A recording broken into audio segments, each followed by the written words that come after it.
Ryan Day had to apologize for scoring so many points against Nebraska. Now, I said this in the last episode. I said that Nebraska is going to be hard-pressed to keep them from scoring 100. If it were up to Ryan Day, they probably would have. And I know it. I get it. He's trying to be courteous. But that man's on a rampage because he wants to get back to Clemson. He wants to play Clemson so bad. That's all they – remember they had the score posted up in the locker room. They want Clemson. That's all they care about. And I don't see anything stopping them from being 2-0. Penn State's got some issues. We saw them get upset last week. We'll talk about that. But right now, I don't see anything that's stopping them from at least being 2-0. Oh, man. Justin Fields had a great day. Fields is great, man. 20 of 21. He should have had 20. He should have been 21 of 21. Perfect day, right? 2 touchdown passes, 1 run. The guy's phenomenal. Their receivers are looking like they're ready to go. Defense looked a little shaky early on. Nebraska was in Adrian Martinez. You get scored on by Adrian Martinez. They you were got to getting reevaluate. some problems early. I mean, it was 14-14 at one point. So. And at halftime, I think it was 17-14. Yeah. But that's what I expect of Ohio State. I expect him to score that many points. I expect him to beat up on everybody on the Big Ten. They are the Clemson of the ACC. Man. Did you see what Micah Parsons was tweeting during the Penn State game? What did he say? He was pretty much like removing the expletives. He's like, "Why are we in zone on 3rd and 8?" Because they have no idea. Look. And I'm like, I'm saying to myself, like, you're the captain. You opted out. We'll talk about this too. Let's go ahead and move into it because I called the Indiana upset. You did. Now it was a little. Listen, we're putting an asterisk on that one. It was a little bit of that gets an asterisk. And I was pulling for the upset, even though I picked Penn State. He was short because we wanted. We wanted it. But look, I think because of what the call was on the field, you can't overturn that. It was inconclusive evidence. Now, they have pylon cams sometimes in college football. I don't know why they don't have it all the time. The NFL does. Maybe it's because there's more games and it costs more to do it, right? More technology. But at the same time, if you have that, then you can definitively say he was short. Now, to me, remember the rule is it doesn't matter if it hits the ground. It has to break the front of the plane. Yeah. Right? It looked like it from the side view. It was from so the close. back view, no way. Short. But because it was called that on the field. It's whatever the call was on the field. And if they overturned it, people would have been up in arms about it. I'm surprised that the line judge called that a touchdown on the field. Well, I think because a split second, you can't tell. I mean, Michael Penix Jr. literally was like Superman. That guy's we've talked about him on this show before about how much we love him on here. But I'm going to tell you one thing. He balled out. I'm going to tell you something about Michael Penix.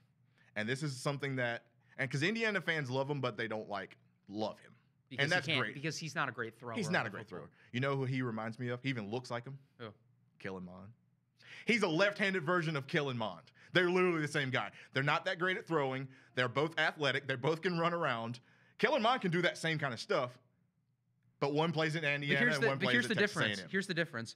One plays at a team with not a lot of talent and has to carry their team, and one still gets an incessant amount of credit for no reason when his team is talented. No, I'm just saying this. I think the reason why Texas A&M is good because they have a reemergence at running back position. Oh, yeah. Again, Spiller is a legit really good running back. He reminds me of Killian Hill at Mississippi But I State. think Michael Penix Jr. was some of those plays that they were calling, they were hitting them in a 2-minute drive.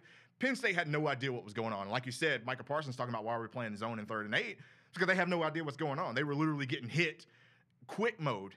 And for them to be able to get a touchdown and a 2-point conversion and then score a touchdown. And, you know what I mean? If that guy fell down, the game was over. I'm screaming at my TV. I'm like, fall down. Each coach, every team has that built into their program. They have something where they understand, hey, this is situational football. You got to get down there. We've seen it at Clemson before. Guys not going out of bounds. And Dabo's like, what are you doing?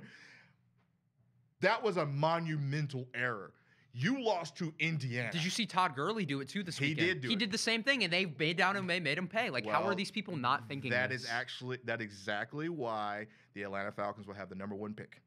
So you think that the Jets will end up winning a couple games? I think the Jets will end up doing something dumb and trading away and not doing it because you have Sam Darnold. Unless you're willing to ship him out, he's going to be the next Josh Rosen, and that's just we could talk about Chosen Rosen. Length. It's going to be down to 3 or 4 teams that are going to be in that top 4. Dallas is obviously one of them. No. They're going to be in that bottom. Dallas is not going to be in the top 4. With who playing quarterback? Can you name the quarterback? It doesn't matter. It's Ben DiNucci. James Madison. From James Madison. Hey, he was at Pitt, too.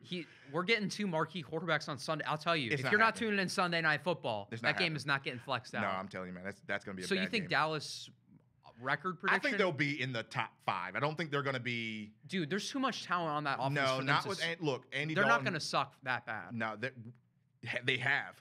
The Washington football team went out there. They flew all the way to Washington D.C. to put up 3 points. You can't tell me that this team is going to be not going to be in the top 5. I think they're going to win 5. They have a lot of stuff going on too. Mike Sherman. That's NFL. We'll talk about that more. But back to Penn State. They have issues going into this game. I don't see a way that they can actually beat Ohio State. But I will say, I Noah think Kane got hurt in the first. Clifford was Oh my pretty gosh. good. He was great. He was a magician in this game. And he Wasn't ran the enough. ball better than I've Yeah. ever seen him run the ball. That was some of the best quarterback play in Big Ten, like on both sides that I've seen in a long time. Yeah, 'Cause they were normally both good. It's a defensive Yeah. slugfest. yeah, but